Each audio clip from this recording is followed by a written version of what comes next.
Bonjour, bienvenue dans ce live de ce premier dimanche du mois d'avril. Bienvenue à vous, connectez-vous. On est ensemble pour au moins 1 heure. Et saluer tout le monde au nom de Jésus qui se partage ce live afin qu'il puisse bénir au moins une personne. On est ensemble et Dieu est avec nous par son esprit. Alléluia. Gloire à Jésus. Bienvenue dans ce live. Alléluia. Partagez ce live comme d'habitude et il bénira au moins une personne. Que Dieu nous accorde sa grâce et sa bonté. Et sans plus tarder, écoutons le fruit de mes lèvres de Alain Moloto qui nous fait vraiment du bien. Alléluia. Écoutons. De l'adversité, au milieu des moqueurs et entre les pièges ouverts des traîtres, tu me conduis, Seigneur.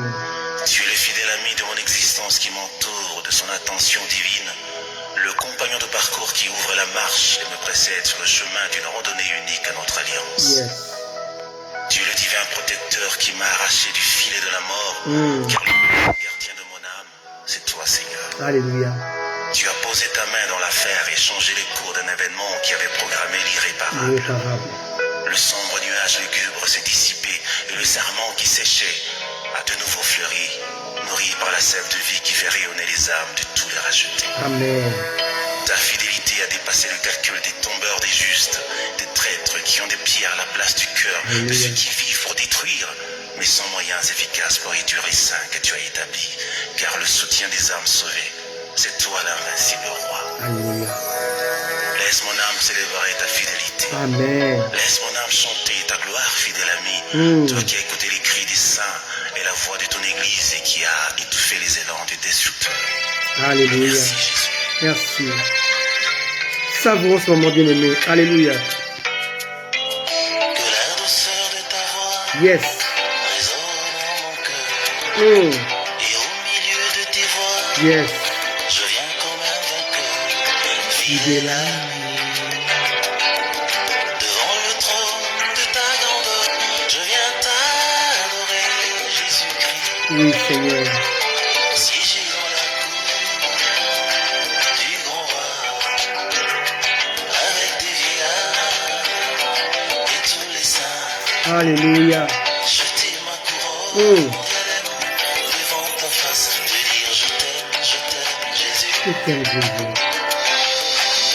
la gloire de ta présence, je viens t'adorer.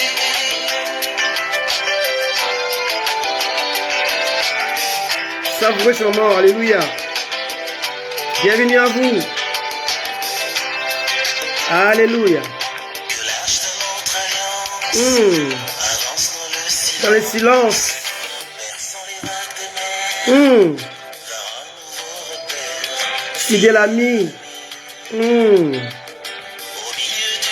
du décor, Je viens contempler mon trésor, Jésus. sans aucun effort, Dans le repos. et encore, L'éclat du trône. Oh.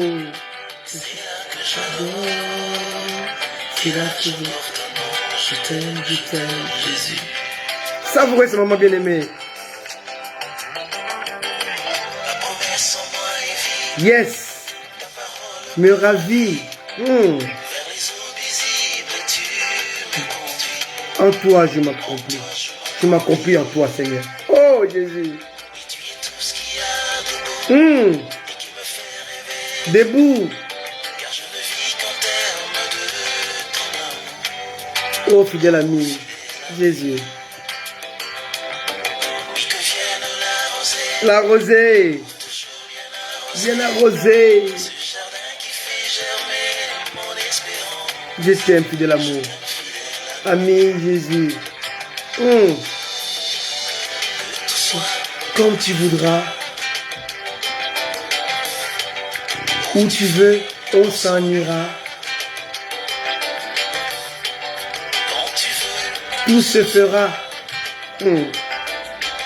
Compagnon de mon parcours. tout mon parcours, Fidèle ami. Alléluia. quand rien ne va, Yes. moi je viens, car en tout temps, tu seras là. Là-haut, oh Jésus. Voilà pourquoi, En tout moment, je resterai toujours fidèle à toi. Oh, fidèle ami. Oh, Jésus. Que tout soit Comme tu voudras. Où tu veux, on s'en ira. Jésus. quand tu veux. Tout se fera. Compagnon de tout mon parcours, fidèle ami.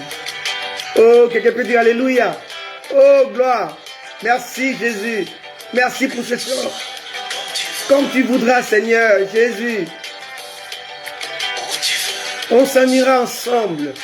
Oh, Seigneur. quand tu veux. Tout se fera par ta grâce.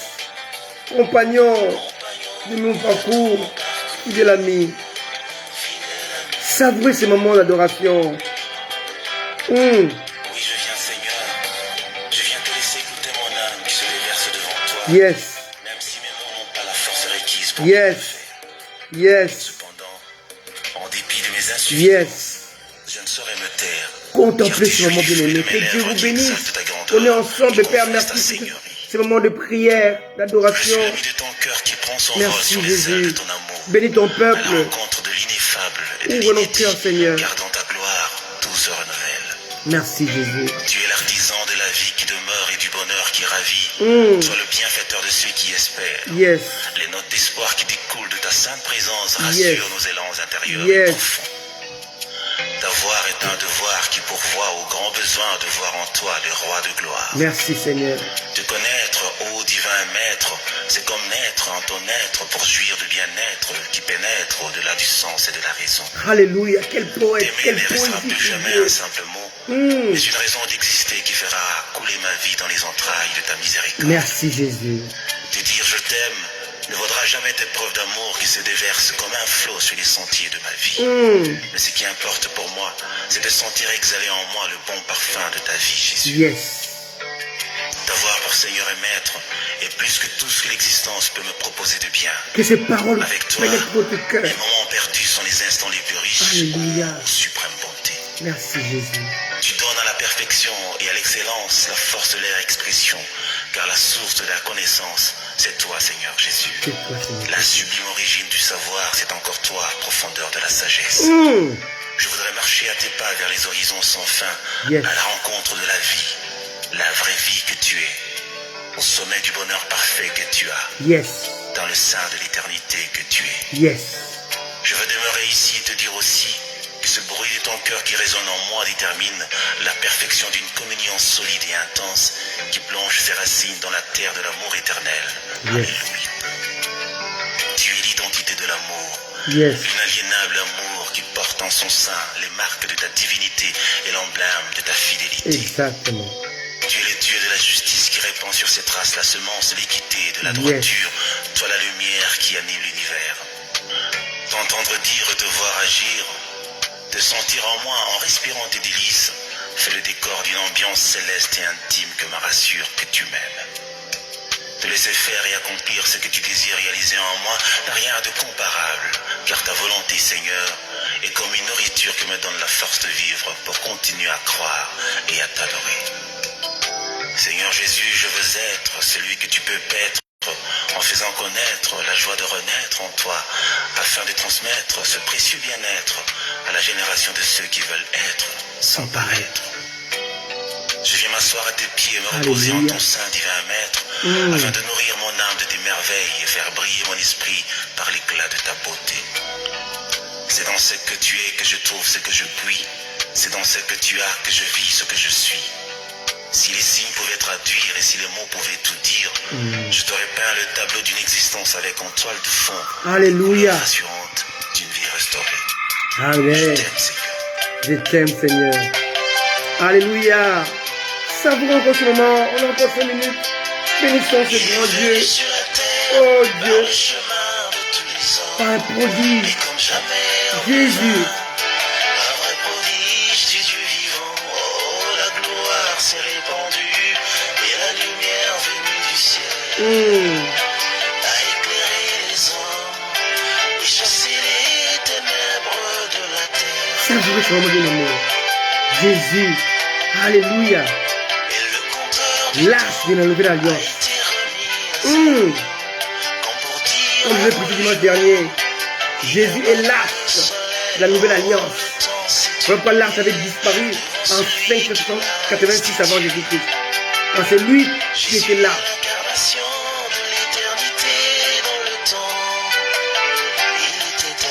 Il est éternel. Alléluia. Jésus là, de la nouvelle alliance. Yes.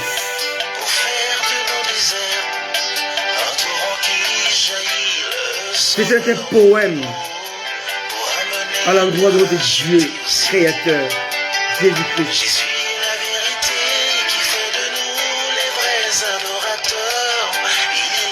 Il est l'absolu. Alléluia. Jésus est l'arche de la nouvelle alliance. Alléluia. Qui prend à bord les rachetés du monde, qui vogue au-dessus des eaux de la condamnation, oh le rocher de ma vie. Il vit dans mon corps et fait briller ma vie de sa lumière. Alléluia. Merci Jésus. Merci Seigneur.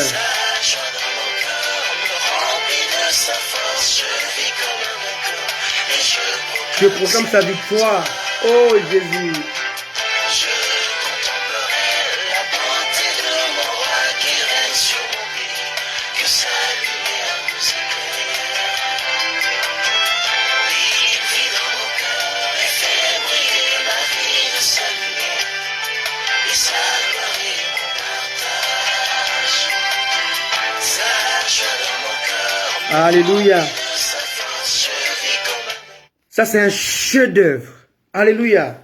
Signé Alain Moloto, un ami, un frère, un bien-aimé, un serviteur de Dieu qui est désormais auprès du Père dans le repos éternel. Que Dieu nous bénisse, que Dieu vous bénisse. Que Dieu soit loué. Je vous salue tous, vous tous qui êtes là au nom de Jésus. Alléluia.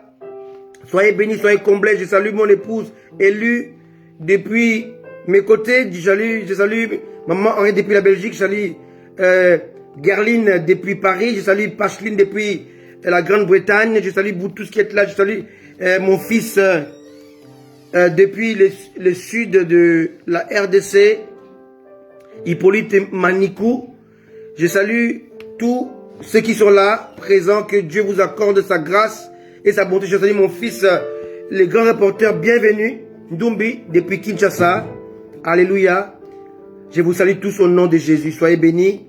Soyez comblés. Aujourd'hui, c'est la suite de ce qu'on a vu dimanche dernier. 3 contre 3. Alléluia. Soyez vraiment bénis au nom de Jésus. Alléluia. Soyez bénis, vous qui êtes là. Salut Nadine depuis Kinshasa. Et je vous salue tous au nom puissant et précieux de Jésus-Christ, notre Seigneur et notre Sauveur. Alléluia. Nous parlions dimanche dernier sur ce message qui est la suite de l'émission de chiffre 3. Le thème était 3 contre 3. Je parlais de 3 choses que Satan utilisait, 3 outils que Satan utilisait, qui étaient la mort, la loi, le péché, le péché, la loi et la mort. S'il n'y a pas de loi, il n'y a pas de péché.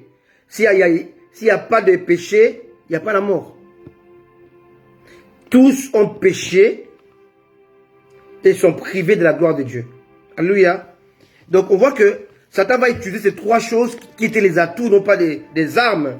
Je vais bien expliquer. Satan utilise souvent 4 armes, 4 pour nous déstabiliser, pour nous enlever ou nous écarter de la voie du Seigneur. J'ai toujours dit, il veut tuer la vision dans l'œuf. Hein? Satan veut mixer la race sainte et la race impure. Satan veut nous conduire à la rébellion. Alléluia. Alléluia. Et Satan veut nous pousser dans l'ignorance. Voilà les 4 armes que Satan utilise contre l'Église, contre tout être humain.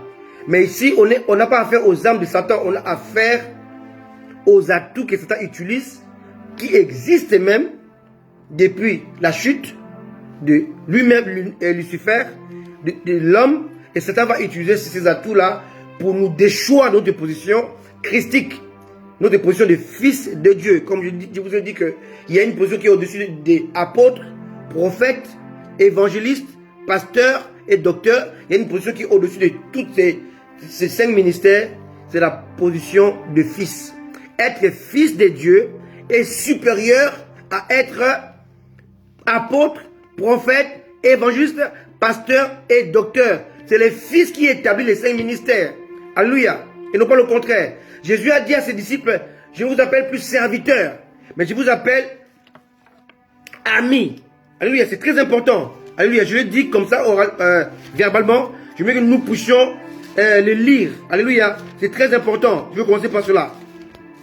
Dans le livre des Jean, l'évangile des Jean, il dit, je ne vous appelle plus serviteur. Et là, on voit la hiérarchie, en fait, dans le Seigneur. Amen. C'est marqué, je crois, dans Jean 15. Si ma mémoire elle est bonne. Alléluia. Voilà. Jean 15, verset 15. Il dit, je ne vous appelle plus serviteur, parce que le serviteur ne sait pas ce que fait son maître. Mais je vous ai appelé ami, parce que je vous ai fait connaître tout ce que j'ai appris de mon père. Abraham, Moïse, Isaac, Jacob, David, Élie, Élisée, tous ces gens que vous avez connus, que vous connaissez dans le passé, dans la parole de Dieu, furent des serviteurs de Dieu ou encore des amis. Jamais aucun d'eux n'est mort avec le manteau ou la casquette ou encore la position de fils. Aucun. Nous sommes fils en Jésus. Or, le fils est au-dessus des serviteurs, au-dessus de l'ami. Il dit, je ne vous appelle plus serviteur, mais maintenant je vous appelle ami. Alléluia. Amen. C'est très important.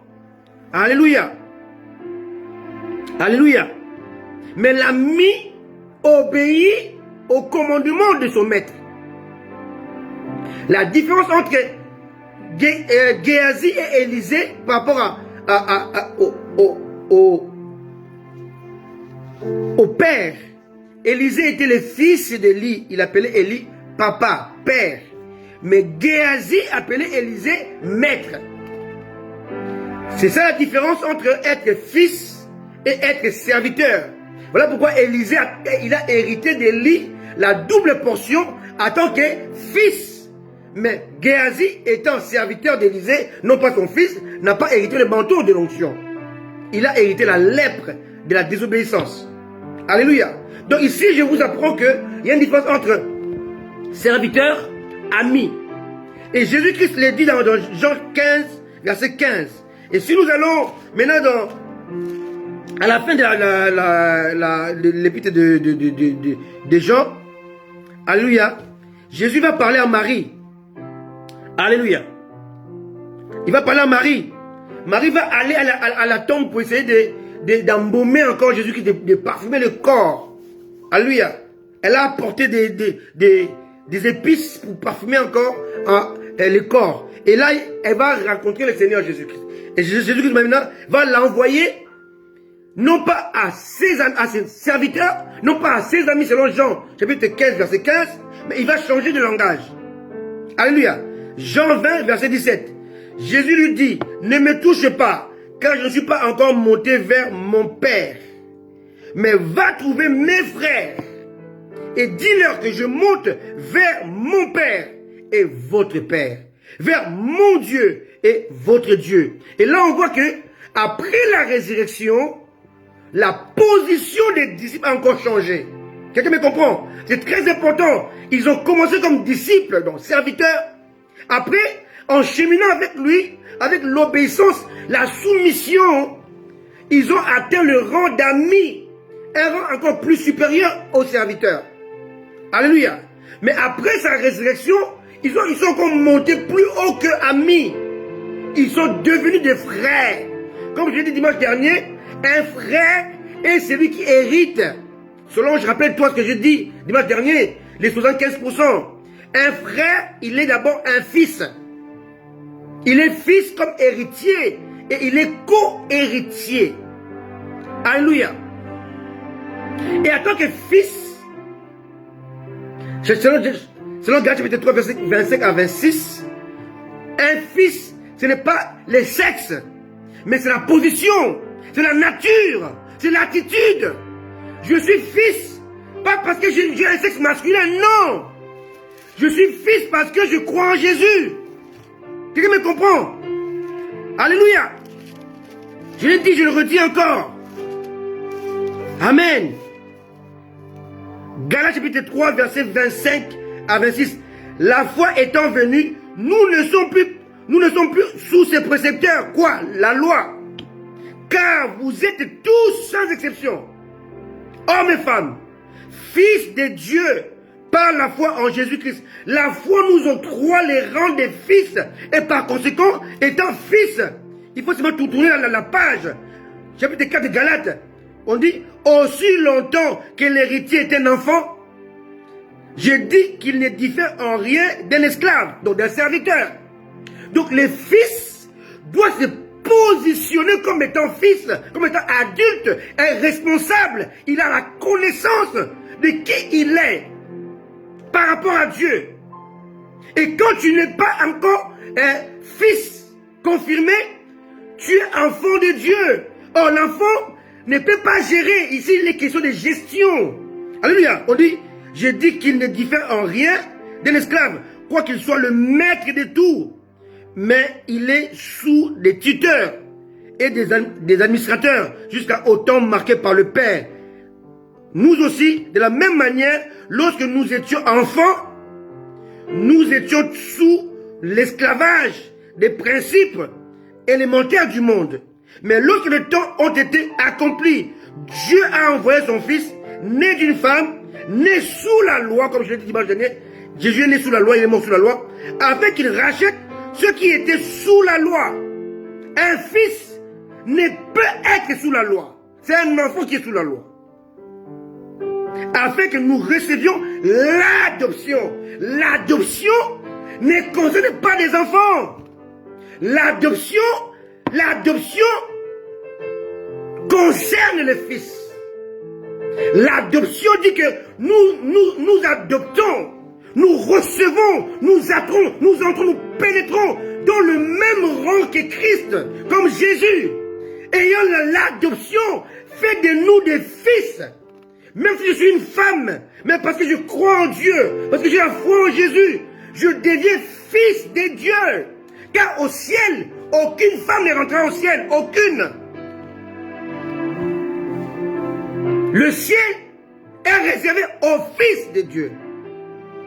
Je ne vais pas d'accord ici, il n'est pas question de fils du point de vue sexe, parce qu'au ciel, on n'aura pas de sexe. On sera comme des anges. Les anges sont asexués, mais ils sont qualifiés comme étant des fils de Dieu.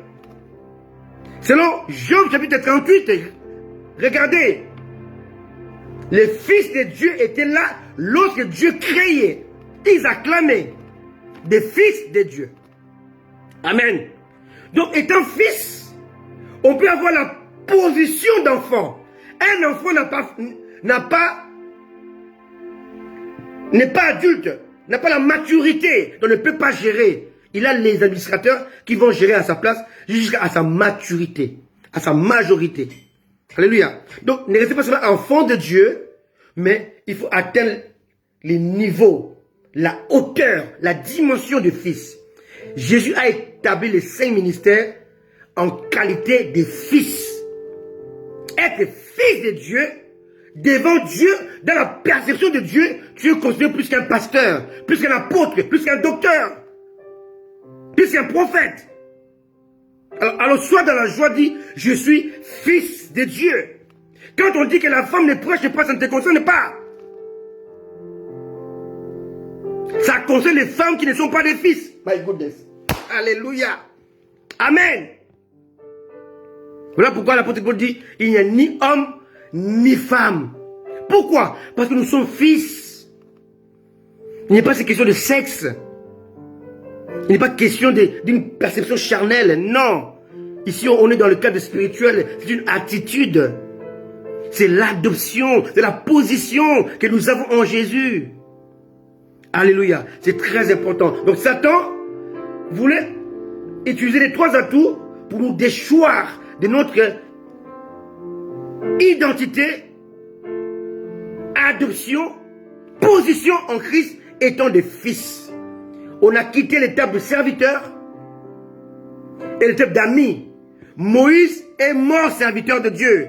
Moïse est mort ami de Dieu. Abraham, Isaac, Jacob sont morts amis de Dieu, serviteurs de Dieu. Toi et moi, nous mourrons fils de Dieu. Amen. Ça n'a rien à voir. Alléluia. Alléluia. Au temps de Moïse, les gens qui étaient de la tribu de Judas ou de Benjamin n'ont jamais mis les pieds dans le tabernacle. Ils n'avaient jamais copié le tabernacle, ni les temples. Parce que la loi les avait exclus. Parce qu'on était là dans une sacerdoce qu'on appelle aaronique, héritage, héréditaire. Aujourd'hui, nous sommes dans les sacerdoces dans lequel nous sommes en même temps sacrificateurs et en même temps rois. Mais ça ne s'arrête pas seulement là. Si on le compare avec les sacerdoces aaroniques, étant sacrificateur, on s'arrête au niveau de lieu saint. Mais dans le nouveau sacerdoce, qu'on appelle selon l'ordre de Melchisedec, dans lequel Jésus-Christ est le souverain sacrificateur, on ne s'arrête pas au lieu saint. Nous dépassons les lieux saints. Nous allons dans le lieu très saint. Nous approchons du trône de la grâce. Parce que nous ne sommes pas des serviteurs. Aaron était serviteur. Moïse était serviteur. Les sacrificateurs dans l'alliance ancienne étaient serviteurs. Mais nous sommes dans les sacerdoces selon l'ordre de Melchisedec, sacerdoce christique, et dans lequel il n'y a plus de serviteurs. Alléluia.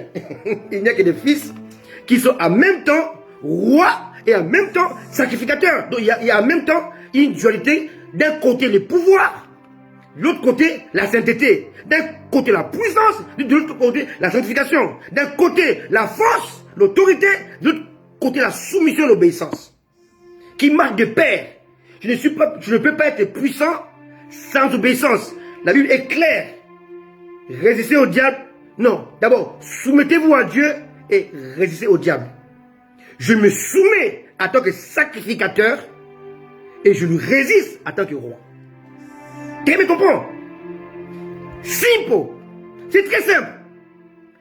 Je ne peux pas gagner si je ne porte pas les 2 manteaux en même temps. Roi, en même temps sacrificateur. Je me soumets à Dieu comme sacrificateur. Je dresse l'autel du sacrifice, l'autel d'adoration, et je me lève comme un roi pour dominer. L'un ne marche pas sans l'autre. C'est une dualité. Ça marche de pair. C'est une fonction binaire. Ça marche de pair. Alléluia. C'est très important. On connaît un roi dans la Bible qui a été lépreux parce qu'il était roi. Il voulait jouer le rôle de sacrificateur. Il est rentré dans le temple et il a reçu la lèpre. Des rois Ézéchias. Mais c'est révolu maintenant. Parce que nous sommes en même temps sacrificateurs et en même temps rois. Pas reine. Arrêtez ça. Arrêtez de dire ça. Tu n'es pas reine. Tu es roi. Amen. Pourquoi tu es roi? Parce que tu es fils. Galates chapitre 3, verset 25 à 26. Alléluia. Gloire au Seigneur Jésus. Maintenant, on voit que, maintenant pour que Dieu puisse maintenant sauver, enlever l'homme de la malédiction, il va utiliser 3 atouts pour déloger ou défaire les atouts du diable, qui étaient le péché, la loi et la mort. Dieu va amener l'amour répandu, le sacrifice de Jésus à la croix. Dieu va amener le sang répandu. Et Dieu va amener l'esprit répandu. Sans amour répandu, il n'y a pas de sang répandu. l'amour nous rapproche de Dieu, le sang nous purifie pour nous maintenir de Dieu, près de Dieu. Et l'esprit nous régénère. Et nous avons l'adoption au travers, non pas du sang, non pas de l'amour de Christ, mais au travers du Saint-Esprit. C'est lui qu'on appelle l'esprit d'adoption. Amen. C'est écrit dans Romains. La parole de Dieu, si tu la connais bien aimé, tu ne vas plus pleurer. Alléluia. On n'a pas reçu un esprit de timidité, mais on a reçu un esprit de force, un esprit d'adoption. Alléluia. Qui nous pousse à crier Abba, Père. Qui me comprend? Romains chapitre 8, verset 14. Car tous ceux qui sont conduits par l'Esprit de Dieu sont fils de Dieu. Verset 15. Romains 8, verset 15. Et vous n'avez point reçu un esprit de servitude pour être encore dans la crainte. Mais vous avez reçu un esprit d'adoption. D'adoption. Par lequel nous crions Abba, Père. Donc, Papa. Et l'Esprit lui-même rend témoignage à notre esprit que nous sommes enfants de Dieu. Donc, nous appartenons à Dieu. Car si nous sommes enfants de Dieu, si nous sommes enfants de Dieu, nous sommes aussi héritiers.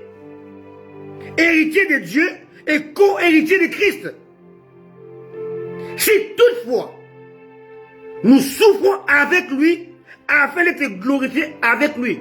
Un héritier de Dieu ne peut pas refuser les souffrances de Christ.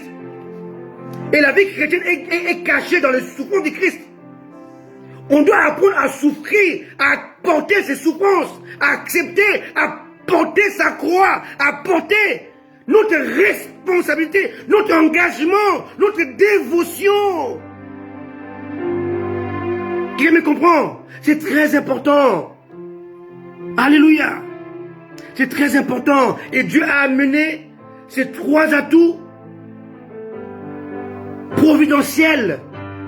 L'amour répandu, le sang répandu et l'esprit répandu. La réconciliation, la purification et la régénération. L'amour nous réconcilie, le sang nous purifie et l'esprit nous régénère, nous maintient comme étant des fils adoptifs de Dieu. C'est très important.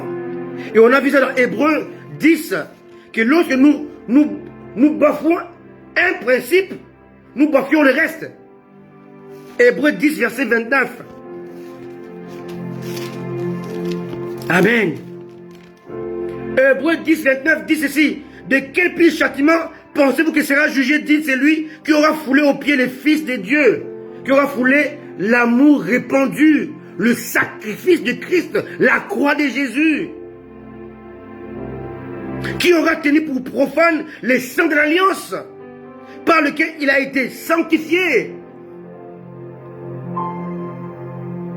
et qui aura outragé l'esprit de la grâce. On voit ici que les trois atouts de Dieu sont intrinsèquement liés.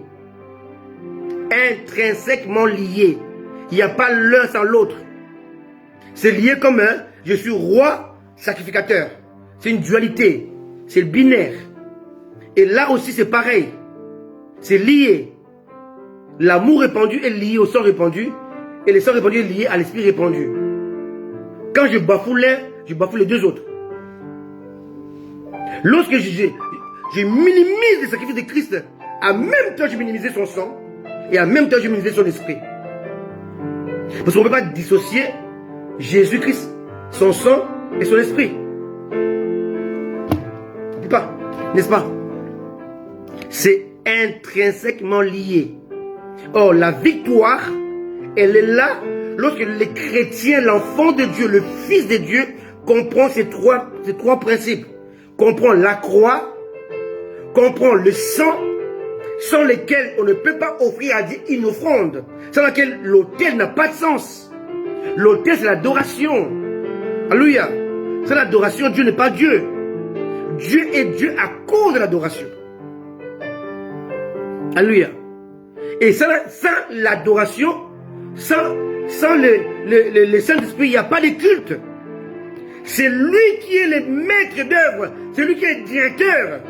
Le chef d'orchestre du culte, le Saint-Esprit. Et dans le culte, il y a le sang, la sainteté, la sanctification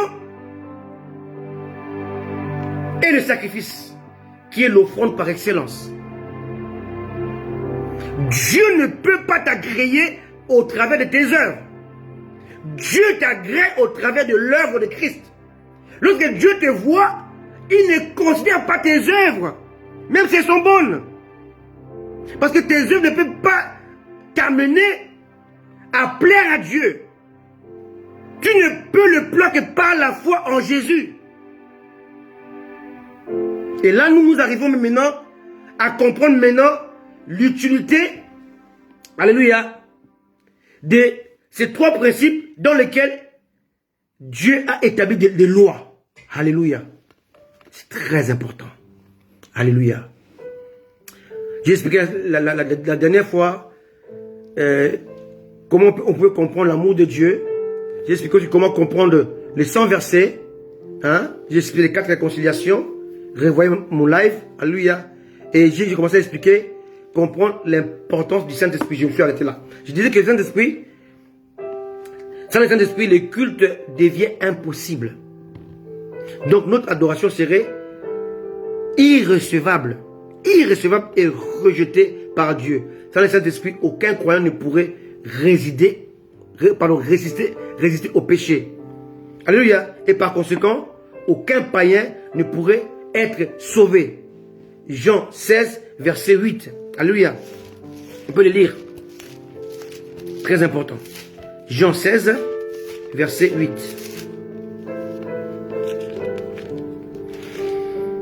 Qui dit ceci. Et quand il sera venu, il convaincra le monde de ce qui concerne le péché, la justice et le jugement. Ce monde est sous un jugement.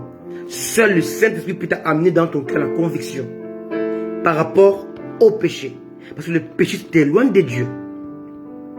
Deuxièmement, il n'y a que lui qui peut t'amener, te faire comprendre la justice de Dieu. Ce qu'on appelle la justification. Comment il te le fait? Il va te rappeler l'œuvre de la croix.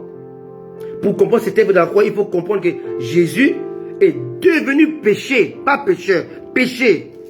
Pour que toi, tu deviennes justice de Dieu. Et ça, en fait, Jean 16, verset 8 est expliqué dans le livre des Corinthiens. Amen. Vous voyez, la parole de Dieu, c'est complète en fait. Pour comprendre Jean 16, verset 8, il faut aller dans Corinthiens. Amen. C'est très important. Si vous ne devez pas comprendre ça, c'est important. Amen. 2 Corinthiens. Voilà. 5, verset 21. 2 Corinthiens 5, verset 21 explique Jean 16, verset 8. Comment est-ce que tu comprends la justice et le jugement? 2 Corinthiens 5, 21. C'est lui qui n'a point connu le péché. Amen. Il a fait devenir péché. Ici, on parle du jugement. Alléluia. C'est le jugement. Donc, le jugement de Dieu est tombé sur lui. Devenu péché pour nous, ou bien à cause de nous, afin que nous devenions en lui justice des dieux. Ici, on est maintenant dans la justice. Donc ici, on a les trois. Jean 16, verset 8 est expliqué dans 2 Corinthiens 5, 21. Ici, on a convaincre du péché, justice et du jugement. Ici, on a, il a fait devenir péché. Et à la fin, on a, pour nous devenons justice. Mais en même temps, avant la justice, il y a ce qu'on appelle le jugement. Amen. Clair. Simple. Alléluia. Jean 16, verset 8 est expliqué dans 2 Corinthiens 5, 21. Dans la parole de Dieu, il n'y a aucune contradiction. Ce que Paul explique ici, aux Corinthiens, Jésus l'avait déjà dit dans Jean 16, verset 8. Mais c'était caché. Pourquoi? Parce que Jésus-Christ l'a dit lui-même. Il dit, Jean 16, verset 13, il dit, Quand le consolateur sera venu, l'esprit de vérité, il vous conduira dans toute la vérité, car il ne parlera pas de lui-même, mais il dira tout ce qu'il aura attendu et qui vous annoncera des choses à venir. Il me glorifiera. Alléluia. Il me glorifiera. Quelque part, il a dit, le verset 26. Jean 14, verset 26. Mais le consolateur, l'Esprit Saint, que le Père enverra en mon nom, vous enseignera toutes choses. Il vous rappellera tout ce que je vous ai dit. Donc ce que Jésus a dit dans Jean 16, 8, ils n'ont pas compris ça. Il fallait que Paul maintenant vienne l'expliquer avec des mots justes, appropriés. Donc Jean 16, verset 8 est expliqué dans 2 Corinthiens 5, verset 21. On a les 3 choses. Péché, péché, justice, justice, jugement, jugement. Simple. Et en devenant, en suivant le jugement de Dieu, Jésus maintenant t'empêche d'être jugé par Dieu. Et là encore, c'est écrit dans Jean aussi. Toujours dans Jean. Il dit, celui qui donne sa vie ou qui vit pour Christ ne vient plus en jugement. Il est passé de la mort à la vie.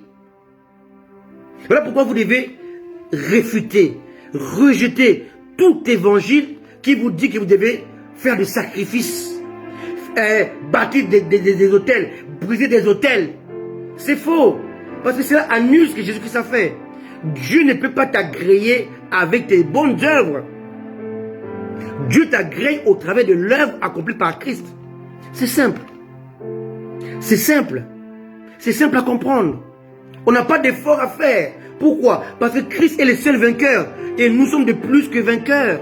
Un plus que vainqueur ne combat pas. Mais il vit. Il savoure les atouts du vainqueur. Quelqu'un me comprend? C'est ça un plus que vainqueur. Il ne fait rien. Tout ce qu'il fait, c'est connaître, comprendre ce que le vainqueur a accompli à la croix. Maintenant, les revendiquer, les adopter, les télécharger. C'est très important. Aujourd'hui, les chrétiens oublient qu'il faut faire ce qu'on appelle une mise à jour.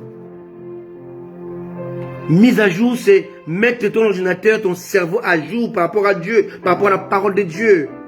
Un ordinateur, même s'il est neuf, mais s'il n'est pas mis à jour, il peut attraper des virus. C'est le cas des chrétiens aujourd'hui. Ils écoutent de gauche à droite, et ils écoutent un pasteur, un prophète qui dit n'importe quoi, et ça va atteindre sa perception de Dieu. Ça va déformer sa perception de Dieu.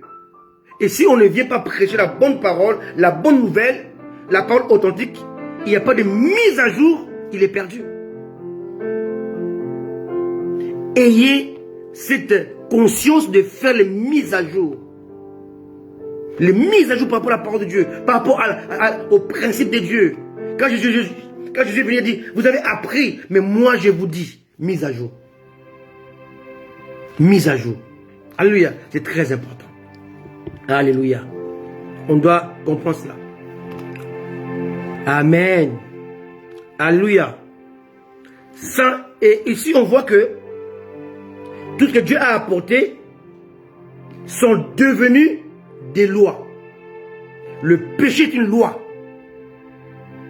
La mort est une loi. L'Esprit, lorsque nous l'adoptons, nous marchons avec lui, il devient une loi. My goodness. Alléluia. Et si tu ne comprends pas ces lois-là, parce qu'il y a des lois qui dominent sur toi, my goodness. Oh, allons-y dans Galates. C'est très important. Amen. Vous allez voir des choses que c'est plus fort que toi. Parce qu'il y a une loi. Il y a une loi que tu ne peux pas vaincre. Pour la vaincre, il faut aller adopter la loi qu'il a vaincue. Oh, alléluia. Amen. Tu ne peux pas la vaincre avec la prière, avec le jeûne. Non. Il faut aller adopter la loi qui a vaincu cette loi-là, qu'il a annulée, qu'il a maîtrisée. Écoutez ça. Galates chapitre 7.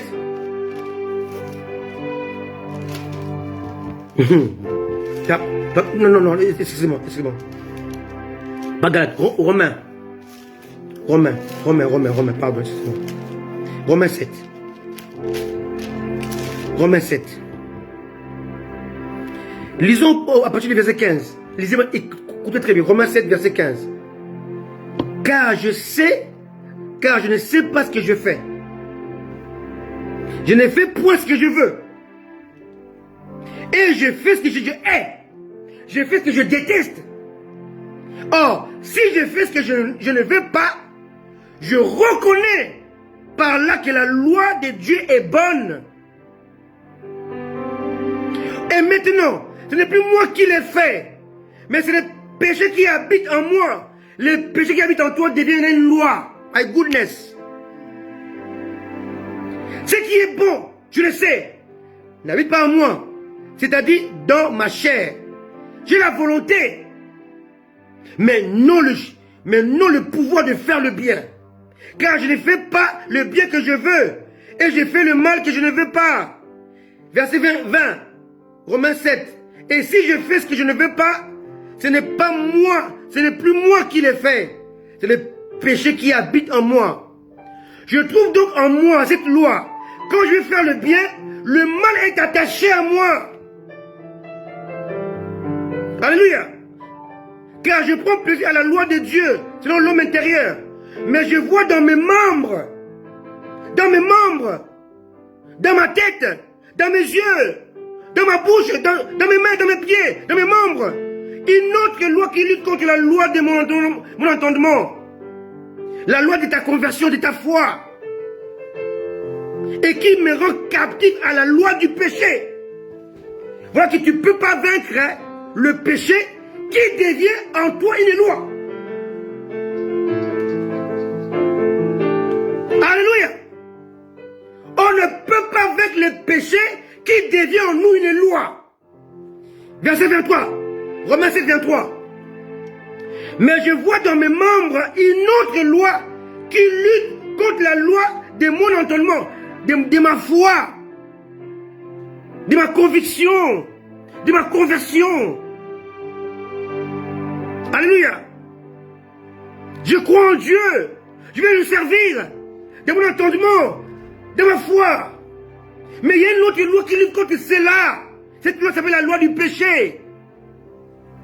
Et qui me rend captif de la loi du péché qui est dans mes membres. Donc tes membres sont vaincus par la loi du péché. Romains 8, verset 1. Il n'y a donc maintenant aucune condamnation pour ceux qui sont en Jésus-Christ. Verset 2. En effet, la loi de l'esprit de vie en Jésus-Christ m'a affranchi de la loi du péché et de la mort. My goodness. Alléluia. Je vous ai parlé qu'il y a 3 atouts que Satan utilise contre vous, contre nous, contre l'église. Le péché, la loi et la mort. Et ces trois atouts-là deviennent en nous des lois. Et le seul moyen de les vaincre, il faut adopter les lois qui les ont vaincus. Or, pour les vaincre, il faut adopter ce qu'on appelle la loi de l'esprit, qui va vaincre la loi du péché et la loi de la mort. Celui qui n'a pas adopté la loi de l'esprit, qui ne marche pas selon l'esprit, il ne pourra jamais vaincre la loi du péché. Il va avoir envie de faire le bien, mais il n'aura jamais la force d'exécuter le bien. C'est plus fort que lui. Pourquoi? Parce que il y a une loi. Le péché devient une loi. Alléluia. Et là, c'est dangereux. On n'est plus dans le péché commis. On est dans le péché pratiqué et le péché qui prend le dessus sur nous. Parce que le péché, dans nos membres, devient une loi. Voilà pourquoi souvent on commet un péché d'adultère. On va, Seigneur, pardonne-moi, s'il te plaît, pardon. Tu verses les larmes, tu demandes pardon, tu te jettes par terre, tu t'allonges par terre. Oh Seigneur, pardonne-moi, car ce corps est ton temple, je l'ai souillé. Pardonne-moi. Demain, 1 mois, 2 mois après, boum, tu tombes encore dans le péché. C'est plus fort que toi. Paul a dit, je fais le mal que je ne vais pas faire. Comment comment échapper à cette loi du péché. Le seul moyen, la seule solution, la seule issue dans cette impasse dans laquelle tu es, que nous sommes, est l'adoption de la loi du Saint-Esprit. Alléluia. On dit, Romains 8, verset 2, en effet, la loi de l'esprit de vie en Jésus-Christ m'a affranchi de la loi du péché et de la mort. Ici, il faut connaître 3 lois. Loi du péché, la loi de Moïse, ne touche pas, ne fais pas ça, ne fais pas ci, ne goûte pas. Alléluia. Les préceptes charnels et la loi de la mort. Pour vaincre la loi du péché de Moïse et de la mort, tu as besoin d'adopter la loi de l'esprit. L'esprit de Dieu doit te conduire dans toutes les circonstances. Alléluia. C'est très important. Oh, il n'y a pas que la loi de l'esprit. Il y a aussi la loi qu'on appelle la loi de la foi. Alléluia. C'est très important. Romains 3, verset 27.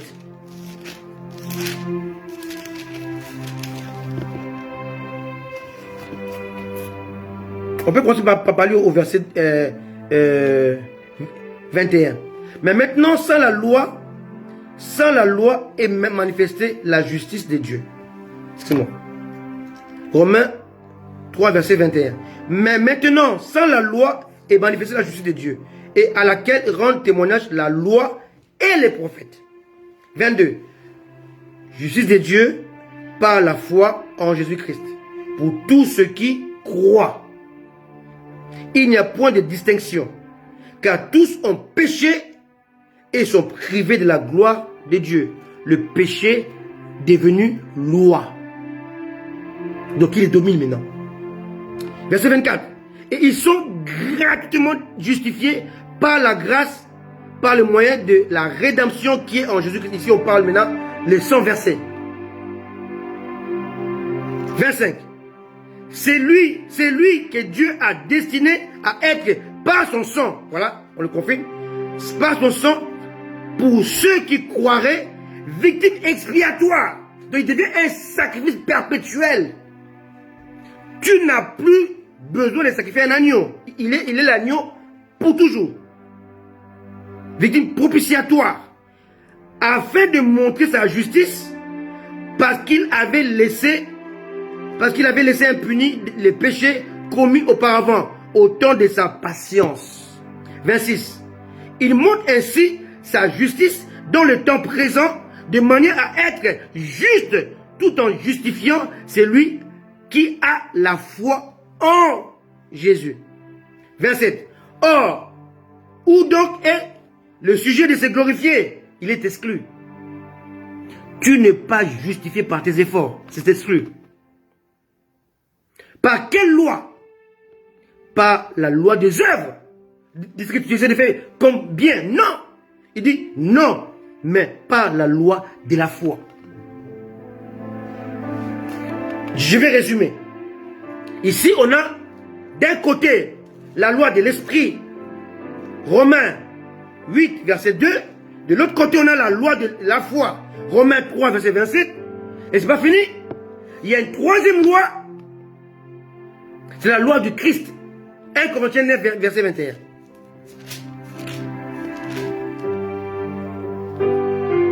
Avec ceux qui sont sans la loi, comme sans la loi. Quoique je ne sois point sans la loi de Dieu, étant sous la loi du Christ, afin de gagner ceux qui sont sans loi. Donc ici on a 3 lois qui sont là, qui sont attachées pour vaincre 3 autres lois. 3 lois de victoire qui vont combattre 3 lois de la défaite. La loi du péché, la loi de Moïse, les préceptes et la loi de la mort. On a la loi de la foi. Alléluia. La loi de la foi qui nous rend justice, juste devant Dieu, qui brise les œuvres. C'est la loi de la foi qui fait de moi que je suis chrétien, un être saint purifié, non pas à cause de la loi des œuvres, mais la loi de la foi. Ça brise la loi de mes membres. La loi de la foi domine la loi de mes membres. La loi de mes membres, c'est quoi? Ce que je vous ai parlé dans Romains 7, je fais ce que je ne vais pas faire. Mais ce que je vais faire, je ne le fais pas. Là, j'ai dans mes membres une loi qui me pousse comme un robot, un téléguidé. Cette loi-là est bannie par la loi de la foi. La loi de la foi m'amène à dominer la loi des œuvres. La loi de mes membres. Qui me pousse à pécher. Et cette loi-là qui habite en moi ne peut être dominée que par la loi de la foi. Par conséquent, la loi du péché et de la mort sont détruites par la loi de l'esprit. My goodness.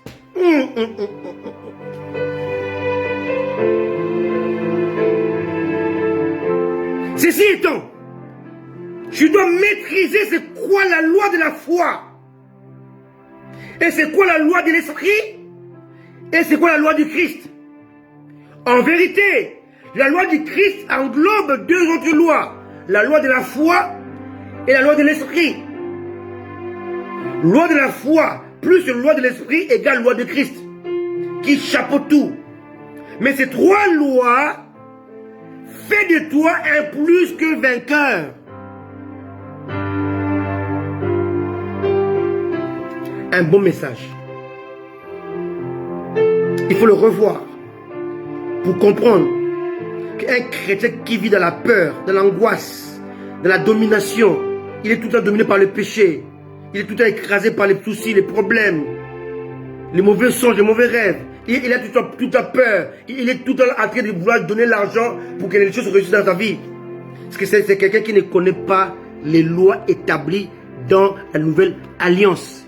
La nouvelle alliance est régie par trois lois qui véhiculent, qui marchent avec nous. La loi de la foi. Sans la foi, tu ne peux pas plaire à Dieu. Il faut le savoir. Je ne peux pas plaire à Dieu par rapport à mes bonnes œuvres, mais par rapport à son œuvre, à l'œuvre de Christ. Sans l'esprit, ta prière est rejetée par Dieu. C'est la loi de l'esprit. Sans l'esprit, tu n'es pas qualifié pour être enlevé. Tu n'es pas qualifié pour passer de la mort à la vie. Ce n'est pas possible. Sans l'esprit, tu ne peux pas vaincre le péché. Donc les chrétiens doivent vivre dans la loi de Christ, mais qui est subdivisée en deux autres lois. La loi de la foi, avec laquelle tu plais à Dieu, tu adores Dieu, tu pries, tu poses des actes de foi. Notre combat n'est pas le combat avec les poings. Non. On n'est pas dans un pugilat. Non. On n'est pas dans un pugilat. Non. Notre combat est le combat de la foi. Gardez la foi. La Bible dit dans Luc, quand Christ viendra, il n'a pas dit, est-ce qu'il y aura toujours des prophètes? Non. Non, non, non. Non, pas du tout. Il dit, quand Christ reviendra, trouvera-t-il la foi sur la terre? C'est ce que Dieu nous réclame, c'est la foi. Ta foi t'a sauvé. Viens, Pierre, quitte la barque. Change de direction, change ta manière de te concevoir dans la vie. Prends le lit, porte le lit. Alors que le lit le portait. C'est la loi de la foi. Alors la loi de la foi n'obéit pas aux règles des lois de ce monde. La loi de la foi détruit même les lois de la nature, même les lois gouvernementales. C'est la loi de la foi.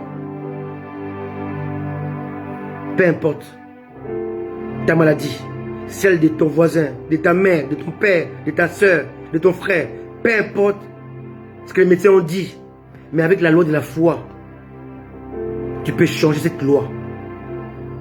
Alléluia. C'est très important. Parce que la loi de la foi est là pour contredire la loi des membres, la loi de l'entendement qui a été souillée par la loi du péché. Et la loi de l'esprit détruit la loi de la condamnation, de l'esclavage, du péché, la loi de la mort. Et tout est fini. Plus d'espoir. Voilà pourquoi Jésus a dit dans Matthieu 12, si je chasse les démons par les doigts de Dieu ou par le Saint-Esprit, sachez que le royaume de Dieu est venu jusqu'à vous. C'est la loi de l'Esprit. Alléluia. La loi qui brise la loi du péché et de la mort. C'est la loi de l'Esprit. La loi qui brise la loi des membres, de l'esclavage, des actes posés, des œuvres posées. C'est la loi de la foi. Je vais bien m'arrêter là, même si je n'ai pas encore fini. Alléluia. Mais est-ce que l'Église a compris pourquoi Jésus-Christ est venu sur la terre? Jésus est venu sur la terre pour accomplir 3 choses. Jésus est apparu pour réaliser 3 choses. Premièrement, Jésus est apparu pour d'abord pour détruire, ôter les péchés. 1 Jean, et ça c'est ma conclusion. Pourquoi Jésus est venu sur la terre? Pour 3 missions. Là encore on est dans le message qui fait 3, hein, d'accord? 1 Jean chapitre 3 verset 4 à 5. Quiconque pratique le péché transgresse la loi. Et le péché est la transgression de la loi. Verset 5, capital. Or, vous le savez, Jésus a apparu pour ôter les péchés, pas pour couvrir les péchés. Le sacrifice sacerdotal dans le passé, au temps d'Aaron, selon l'ordre aaronique, couvrait les péchés, mais ne les ôtait pas. Donc, entassait les péchés. Quelqu'un me comprend? Donc, le sacerdoce d'Aaron, qui a été aboli par Christ, était là pour couvrir nos péchés, pour que Dieu ne puisse pas voir nos fautes. Mais il ne les enlevait pas. Parce que le sang d'animal ne peut pas ôter les péchés. Donc ici on dit que, or Christ apparu pour ôter les péchés, et il n'y a point en lui de péché. Donc première raison pour laquelle Jésus-Christ est venu sur la terre. Il est venu pour ôter le péché. Pourquoi? Parce que le péché est un cancer dans l'homme. Car il causait d'abord la séparation de l'homme avec Dieu. Il éloignait l'homme de la présence de Dieu, qui exigeait l'obéissance, la sanctification, la pureté, la consécration, la soumission. Mais le péché maintenant était là pour éloigner l'homme d'avec Dieu. Et Jésus-Christ est venu pour arrêter cela. Il a paru d'abord premièrement pour ôter le péché. Pas pour couvrir les péchés, mais pour les ôter. En français, on dit annihiler. Pas annuler, mais annihiler. A-D-N-I-H-I-L-E-R.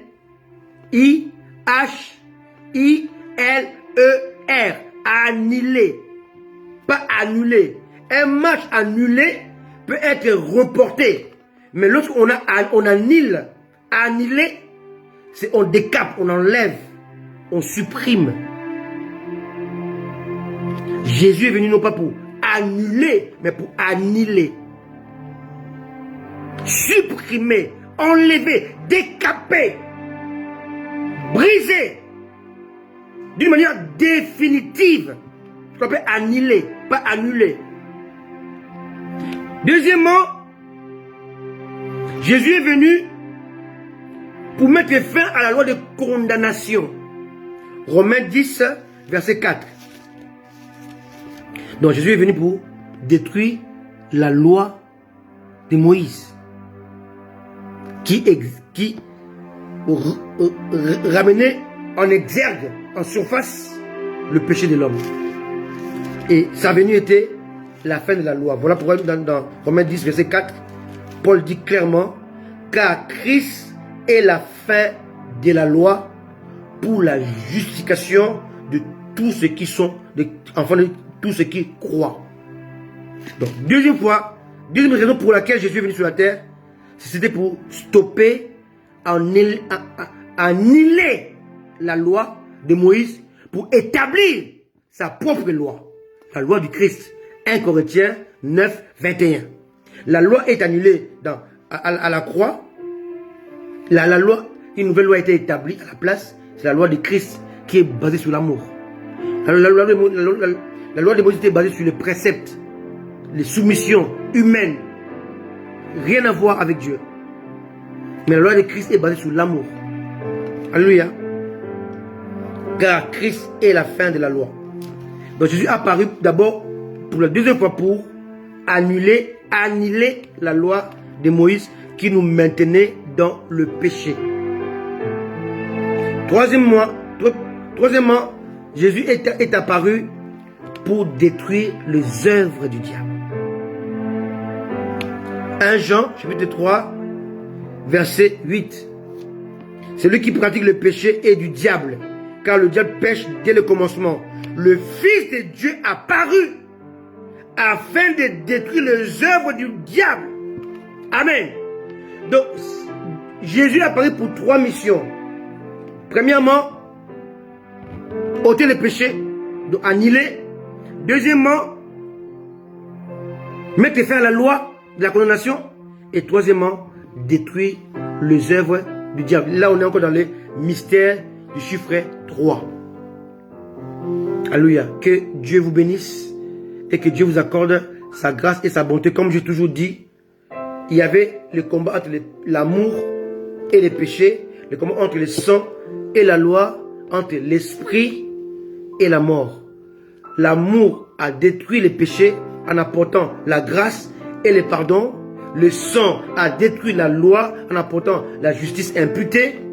Et l'esprit a détruit la mort en apportant la foi et le salut. Amen. Que Dieu nous bénisse, que Dieu nous accorde sa grâce de comprendre ces choses. Tout est dans la parole de Dieu qui est à votre possession. Amen. Que Dieu vous bénisse. On se voit dimanche prochain pour la suite toujours pas ces messages, mais le mystère du chiffre 3. Alléluia. Bon dimanche à vous. Partagez ces messages. Revoyez-le. Alléluia. Est-ce que et tu peux m'arrêter le chant. On va continuer ce chant et on va prier des fruits de l'œuvre de Dieu. Alléluia. Écoutons. Amen.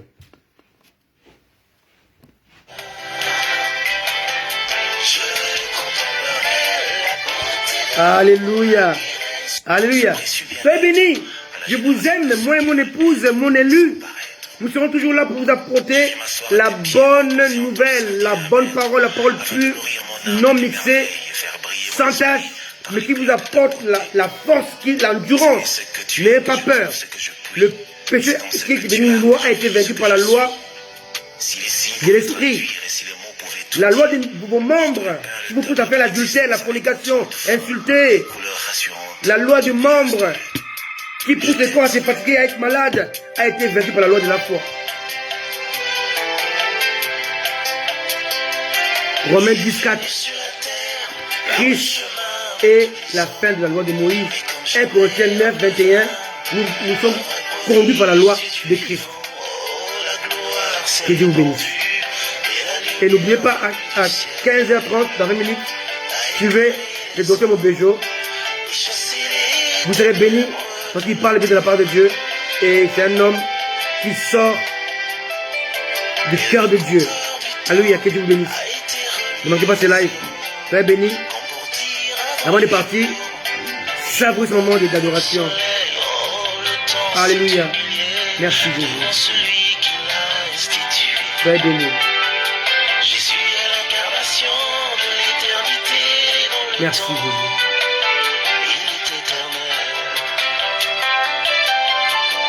Merci Jésus. Alléluia. Soyez comblés par ces messages. Revoyez ces messages. 2 fois, 3 fois. Viens les saisir. Là, c'est un monsieur qui libère de l'esclavage. Tu n'es pas n'importe qui, tu es fils de Dieu. Tu es dans l'adoption de Dieu. Alléluia. Soyez bénis. Je vous aime. Merci Jésus. Soyez bénis. Partez. Commencez la journée de demain lundi avec ces moments d'adoration, avec cette parole. Amen. Merci Jésus. Bye bye.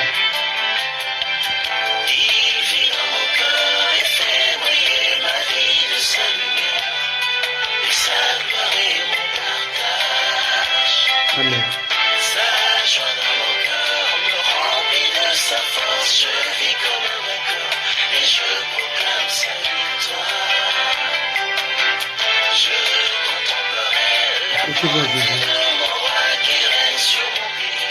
Sois béni mon fils Hippolyte, Manikou.